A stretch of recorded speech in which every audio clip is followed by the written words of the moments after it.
नमस्कार. लढा अस्तित्वाचा या सेगमेंटमध्ये मी होस्ट संग्राम आपल्या सगळ्यांचं स्वागत करतो. आजच्या पॉडकास्टमध्ये वेसावा गावातील आत्ताच्या घडीचा ज्वलंत विषय घेऊन मी तुमच्यासमोर आलो आहे.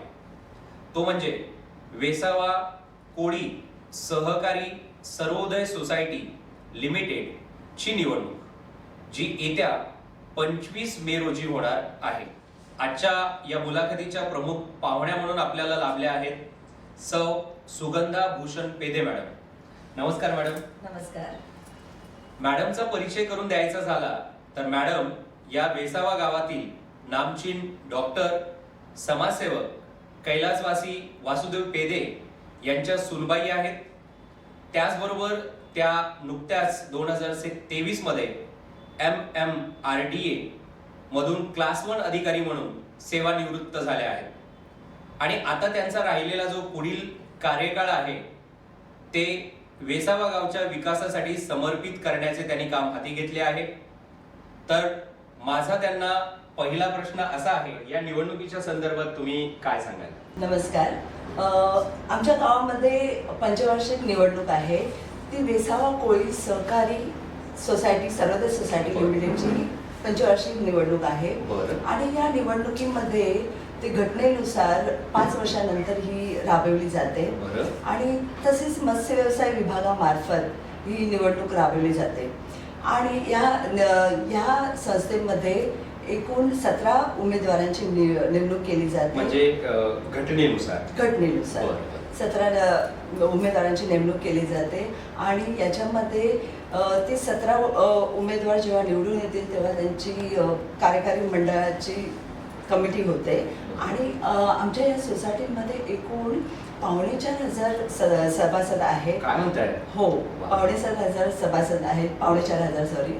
त्यांना प्रत्येकाला ते निवडणूक लढण्याचा एक संधी दिली जाते आणि प्रत्येकाला एक मताचा अधिकारी असेल. अरे वा, अभिनंदन मॅडम तुमचं. भारतीय राज्यघटनेनुसार म्हणजे राज्यघटनेमध्ये जो लोकांना अधिकार आहे एका मताचा, तो आपल्या वेसावा गावातील नागरिकांना सुद्धा आहे, तुमच्या कोळी समाजाला वगैरे आहे. मॅडम, आपण सरकारी नोकरी केलेली आहे. आत्ताच तुम्ही 2023 मध्ये रिटायर झालात. मग तुम्ही निवडणुकीच्या रिंगणामध्ये उतरण्याचं नेमकं कारण काय? सर, याबाबत मी तुम्हाला काय सांगू, कारण भरपूर आहेत, पण मला सध्याचा एक ज्वलंत व गंभीर प्रश्न मार्गी लावायचा आहे. मॅडम, तुमचा जो पिंड आहे तो तुम्ही MMRD मध्ये सरकारी नोकरीला होता, म्हणजे शासकीय अधिकारी होता. पण आता तुम्ही अचानक तो नोकरीचा अनुभव तुमच्या गाठीशी असताना देखील तुम्हाला राजकारणात येऊन निवडणूक लढवावी असं का वाटलं? सर, मी एक उच्च शिक्षित आणि नामांकित घराण्यातील आहे. याच्यामध्ये मी नगरविकास विभागाच्या अंतर्गत भारताची आर्थिक व उपराजधानी असलेल्या मुंबई सारख्या शहरामध्ये शहरातील विकासाची कामे करणाऱ्या MMRD मध्ये मी क्लास 1 ऑफिसर होते. बरं का? हो. आणि त्या संस्थेमध्ये असताना, म्हणजे मी त्या पदावर कार्यरत असताना मी आमच्या कोळी समाजातील मुला-मुलींना, म्हणजे जवळपास 30-35 तरी मुलांना मी मोनो आणि मेट्रो सारख्या या प्रोजेक्टवर कामाला लावलेले आहे आणि मला या परिस्थितीची गंभीर जाणीव आहे. मॅडम, मी मगासपासून तुमची मुलाखत करतो आहे, त्याच्यामध्ये ना मला एक शब्द खूप सतवतो आहे. तुम्ही सतत म्हणता आहात की गंभीर गंभीर गंभीर हा शब्द तुम्ही वारंवार उल्लेख करताय. मग हा गंभीरतेने घेणारा प्रश्न नक्की कोणता आहे? सर, एक असा काळ होता, त्यावेळेस आपल्या जागे जमिनीवर लोकांचे फारसं लक्ष नव्हतं. आपल्या पूर्वजांनी राखीव ठेवलेल्या जमिनीचा जेव्हा बेकायदेशीरपणे व्यवहार होतो तेव्हा आपल्या सर्वांच्या अंतःकरणाला लागतं. तर त्यामुळे भविष्यामध्ये पुढच्या पिढीला असा काही त्रास होऊ नये म्हणून मी वारंवार खूप हा प्रश्न गंभीर आहे असं उल्लेख करतो. म्हणजे तुम्ही लोकांना सांगताय की ज्या आपल्या राखीव जमिनी आहे, या राखीव जमिनी इथल्या काही लोकांनी त्या दुसऱ्याच्या घशात घासलेल्या आहेत आणि तुमच्या पिढीला त्याबद्दल जास्त फार काही माहिती नाहीये. नाही. म्हणजे हा खरंच प्रेक्षकांनो पाहिलात तर फार गंभीर प्रश्न आहे. आपल्या मालकी हक्कापासून चालत आलेल्या आपल्या पूर्वजांच्या जमिनी अगदी काडीमोल भावामध्ये लोकांच्या घशात घालणं कितपत योग्य आहे? आणि मॅडम जसे म्हणतायत की हा गंभीर प्रश्न आहे. खरंच मूळ कोळी समाज जो आपला आहे तो मुंबईचा खरा रहिवासी आहे आणि आजच्या काळात जर आपण पाहिलं तर हाच कोळी समाज कुठेतरी मुंबईतून बाहेर फेकला जातोय की काय अशी भीती निर्माण झालेली आहे. म्हणजे हा खरंच गंभीर प्रश्न आहे आणि याची दखल घेणं आज कोळी बांधवांची एक जबाबदारी आहे असं मला वाटतं. मॅडम तुम्ही मगाशी प्रश्नाचं उत्तर देताना म्हणालात की आमच्या एका जागेचा प्रश्न आहे. ही जी जागा आहे त्याच्याबद्दल तुम्ही बेकायदेशीर असा शब्द वापरलेला आहे. तर आमच्या प्रेक्षकांना सांगाल का की त्या जागेचं नक्की काय आहे की ज्या प्रश्नाला घेऊन तुम्ही लढत आहात निवडून? जसा महाराष्ट्राचा केंद्रबिंदू मुंबई बरं. आहे बरं. तसाच मुंबईत वसलेला वेसावा गाव हा मच्छीमारांचा केंद्रबिंदू आहे. बरं. तर याच्यामध्ये वेसावा गावात आमच्या पूर्वजांनी वेसावा कोळी सहकारी सर्वोदय सोसायटी ही मच्छीमारांच्या व्यवसायासाठी विकत घेतलेली स्वतःच्या मालकीची जमीन आहे. बरं. आणि ही जमीन 5 एकर 10 गुंठे आहे. बरं. तर याच्यामध्ये ह्या जमिनीची आत्ताची किंमत कोट्यावधीमध्ये आहे. मागील 2 कालावधीमध्ये एक असा जागा विक्रीचा बेकायदेशीर करारनामा झाला. त्यामध्ये आमच्या 4,500 सभासदांचा विश्वासघात झाला. आता तुम्ही मला सांगा, हा आमच्या कोळी बांधवाच्या तोंडातून घास हिरावल्याचा प्रयत्न आहे की नाही? बरोबर. मॅडम तुम्ही जो जागेचा प्रश्न आता घेतला मला सांगा हा प्रश्न तुम्ही मार्गी कसे लावणार आहात? हेच तर मला सांगायचे आहे संग्राम. हां. मी एक इंग्लिशमध्ये थोडं सांगते. बरं. तर to change the system you have to be in the system. म्हणजे प्रणाली बदलण्यासाठी तुम्हाला त्याचा भाग होणं गरजेचं आहे. बरोबर. तर मी या निवडणुकीच्या रिंगणात त्याच करता उतरलेले आहे. थोडक्यात म्हणजे की तुम्हाला सिस्टमचा भाग होऊन सिस्टमच बदलायचा आहे. बरोबर. मॅडम तुम्ही जो आता प्रश्नाचं उत्तर दिलेलं आहे ते प्रश्न तुम्ही जो उत्तरामध्ये मांडला तो खरंच अत्यंत गंभीर असा प्रश्न आहे. तुम्ही नमूद केलेला आहे. गेल्या 1 दशकापासून या तुमच्या अस्तित्वाची लढाई चालू आहे. पण या 1 दशकामध्ये तुमच्या शिवाय इथे कुणाला असं वाटलं नाही का की आपल्याला हा लढा लढला पाहिजे आणि यासाठी आतापर्यंत कोणी मैदानात उतरलं नाही का? याबद्दल तुम्ही काय सांगाल? उतरले ना. या लढाईत बरीच लोक उतरली आणि म्हणून अजूनही लढत आहेत. या लढाईची सुरुवात कशी झाली ही मी तुम्हाला थोडक्यात सांगते. बरं, सांगा सांगा. याच्यामध्ये काय झालं, 2011 मध्ये ती खर्डे गलितच्या काही सभासदांनी या गोष्टीचा उल्लेख नोंदविला होता. म्हणजे बरं. त्याचा विरोध केला होता या गोष्टीला. बरं. त्याच्यानंतर वेसावा गावातील इतिहासामध्ये मोठा मोर्चा काढण्यात आला होता. त्यानंतर वेसावा कोळी महिला सामाजिक संस्था स्थापन करण्यात आली. या संस्थेमार्फत न्यायालयात खटले दाखल करण्यात आले. सदर बाब अजूनही न्यायप्रविष्ट आहे. मला या गोष्टीची खात्री आहे की या लढ्यात ज्यांनी साथ दिली तेच माझा विजय करणार आहेत याची मी पूर्णपणे खात्री करून सांगते. आणि मला या विजय करतील आणि कोर्ट केस जिंकणे हे गावच्या प्रत्येक सभासदांसाठी अत्यंत महत्त्वाची बाब आहे. मॅडम तुम्ही आत्ता म्हणालात की आपले कोळी बांधवांची जी जागा आहे ती वाचवण्यासाठी इथल्या कोळी महिलांनी एक मोर्चा काढला होता आणि या मोर्चामध्ये तुमच्या बरोबर कोळी महिला ज्या सिनियर आहेत तुम्हाला त्या मोठ्या प्रमाणात काय होत्या, सहभागी होत्या. म्हणजे तुम्ही एकत्र महिला मंडळ येऊन आपल्या समाजाची जागा वाचावी यासाठी तुम्ही प्रयत्न करत आहात असं थोडक्यात तुम्हाला सांगायचं आहे. अगदी बरोबर. मॅडम वेसावा सहकारी सर्वोदय लिमिटेड या संस्थेमध्ये कित्येक दशकापासून अनेक कार्यकारी मंडळ निवडून आले असतील. निश्चितपणे त्यांना माहिती होती की ही जागा आपल्या कोळी बांधवांची जागा आहे, बरोबर की नाही? मग त्यांनी या जागेसाठी कधी प्रयत्न केला नाही असा तुमचा त्यांच्यावरती आरोप आहे. मग आता तुम्ही या निवडणुकीमध्ये जी निवडणूक लढवताय त्याचा अजेंडा आहे की ती जागा आपल्या बांधवांना मिळाली पाहिजे. पण जेव्हा तुम्ही निवडून जाल त्या कार्यकारी मंडळावरती, तुम्ही एक महिला आहात, तर त्या महिला या नात्याने तुम्ही त्या लोकांना कसे समोर जाल आणि हा प्रश्न किती ज्वलंत आहे हे त्यांना कसे समजून सांगा? हे बघा, इतिहास गवाह आहे की कोणतीही महिला कधीही मागे पडत नाही कोणत्याही गोष्टीमध्ये. ती नेहमी प्रत्येक गोष्टीमध्ये अग्रेसित असते. मग ती लढाई झाशीची असो की ऑपरेशन सिंदूरची. तर मी जरी एकटी महिला असली तरी मी जागा बचाव चळवळीमध्ये शेवटपर्यंत लढा देत राहीन. बरं बरं बरं मॅडम, अगदी तुम्ही चांगल्या मुद्द्याला हात घातलात की आत्ता अलीकडेच आपल्या देशामध्ये भारत आणि पाकिस्तान हे युद्ध झालं आणि या युद्धाचं नेतृत्व 2 महिलांनी केलं. म्हणजे पत्रकार परिषदेमध्ये जेव्हा प्रश्न विचारले गेले तेव्हा या महिला धडधडीत उत्तरं देत होत्या.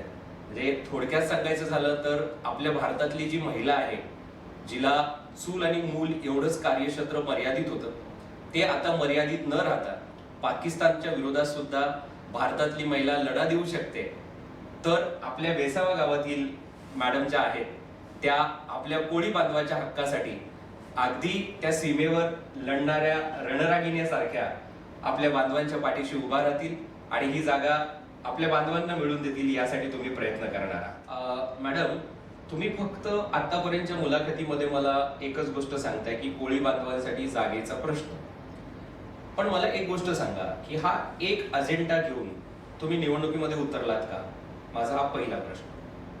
कारण बघा, अलीकडच्या काळामध्ये तुम्ही एकच अजेंडा घेऊन लोकांच्या समोर गेलात तर लोक तुमच्यावर का विश्वास करतात? ओके, तर मला तुम्हाला असा प्रश्न विचारायचा आहे की या अजेंडाशिवाय गावाच्या हिताला हितकारक असेल असे अजून कोणते तुमचे अजेंडे आहेत आणि त्या अजेंड्याबद्दल तुम्ही मला काय सांगा?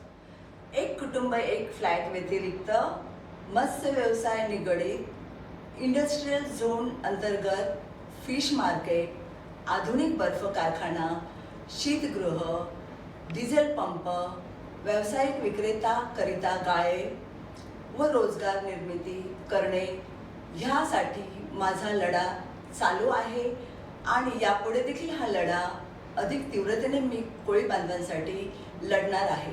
मुंबईमध्ये बऱ्याचशा सहकारी संस्था आहेत.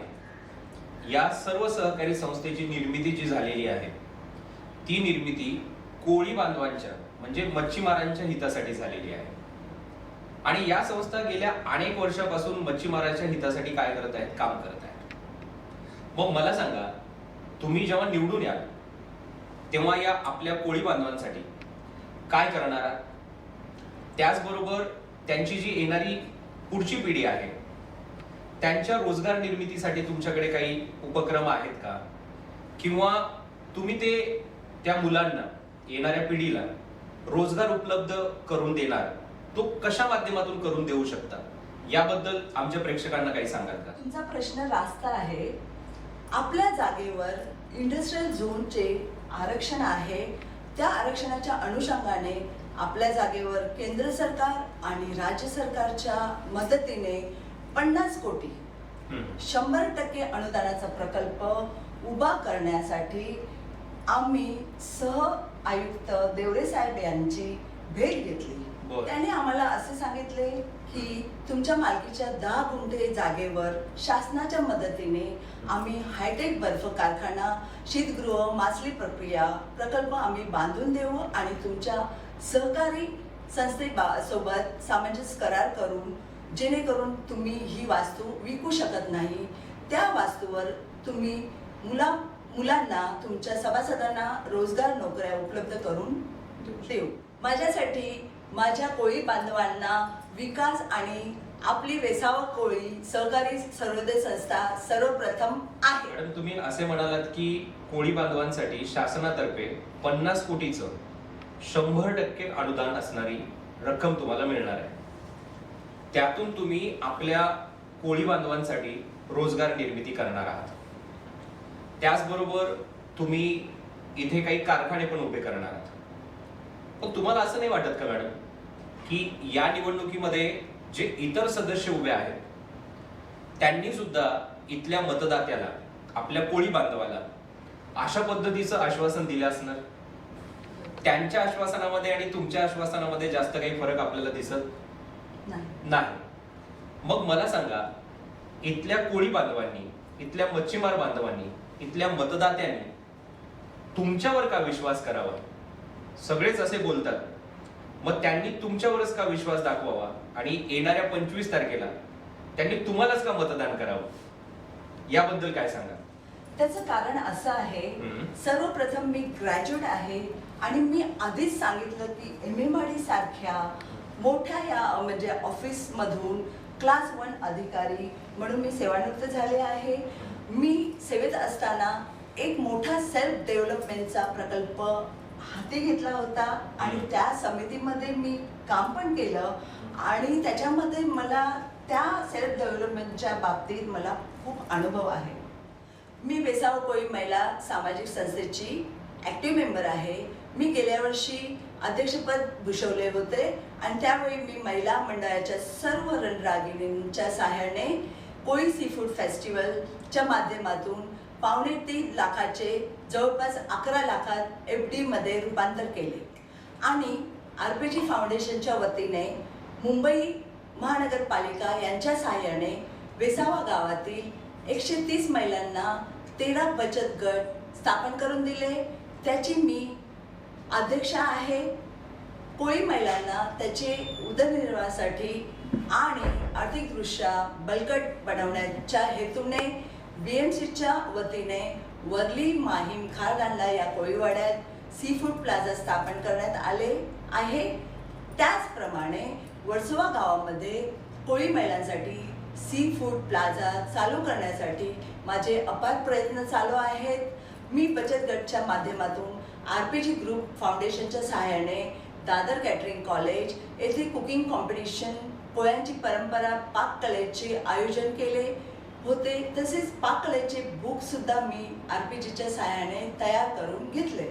तसेच कोळी महिला खाद्य प्रशिक्षण शिबिर, गावात विविध वैद्यकीय शिबिर, BMC मार्फत बचत गटांना अनुदान प्राप्त करून देणे, पंचतारिका हॉटेलमध्ये आपल्या पारंपरिक कोळी जेवणाचा आणि खाद्य संस्कृतीचा स्वाद पोहोचवण्यासाठी महिला बचत गटांना प्लॅटफॉर्म तयार करून देणे, या विविध कार्यक्रमामध्ये माझा मोलाचा वाटा आहे. मॅडम, आता तुम्ही जे मला उत्तर दिलेलं आहे त्यामध्ये मला तुम्ही सांगितलं की महिलांसाठी खाद्य प्रशिक्षण शिबिरांचं तुम्ही आयोजन केलेले आहे. त्याचबरोबर शासनाकडनं तुमच्या कोळी बांधवांसाठी जे अनुदान प्राप्त होतं ते अनुदानही मिळवून दिलेले आहे. म्हणजे एकंदरीत पाहिलं तर तुमचा समाजसेवेचा पिंड मला वाटतो. आणि कदाचित ही जी परंपरा आहे, तुमचे सासरे डॉक्टर साहेबांपासून ही तुमच्याकडे चालून आली आहे असंही आपल्याला कुठेतरी दिसतं. हे तुमचं सगळं कार्य अत्यंत मोलाचं आहे समाजासाठी असं म्हणायला हरकत नाही. पण मॅडम, आतापर्यंत तुम्ही जे समाजकार्य केलेलं आहे आणि आतापर्यंत जी मुलाखत तुम्ही मला दिलात त्यामध्ये तुमच्या निवडणुकीचा संपूर्ण आराखडा, म्हणजे ज्याला आपण ब्लू प्रिंट म्हणतो, तो एकंदरीत मला दिसून येतो. पण तुम्ही म्हणालात की ही जी कोळी बांधव आहेत, या कोळी बांधवांनी तुमच्यावर विश्वास करावा, कारण इतरही सदस्य निवडणूक लढवत आहेत. मग हे कोळी बांधव तुमच्यावरच विश्वास करतील असं तुम्हाला का वाटतं? मला फक्त विश्वास नाही तर आत्मविश्वास आहे की मला पूर्वीपासून समाजकार्यामध्ये ओढ आहे आणि या समाजकार्यामध्ये सर्व सभासदांना समान हक्क मिळवण्यासाठी मी पुरेपूर खरी उतरणार आहे. मॅडम, आपण अगदी मुलाखतीच्या शेवटच्या टप्प्यात आहोत. मुलाखतीचा पहिला भाग इथे संपलेला आहे.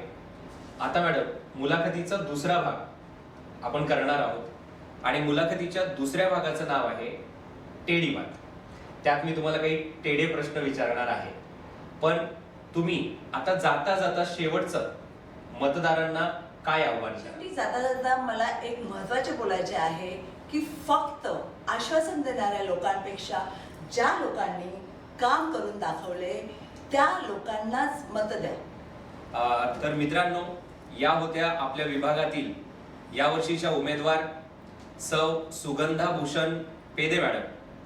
तर आपली जी वेसावा सहकारी लिमिटेड सोसायटी आहे याचं मतदान 25 तारखेला होणार आहे. तर या व्हिडिओच्या निमित्ताने मी आपल्या विभागातील सर्व मच्छीमार बांधवांना, मतदात्यांना आव्हान करतो की मतदान केंद्रावरती जाऊन तुम्ही मतदान करावं. धन्यवाद.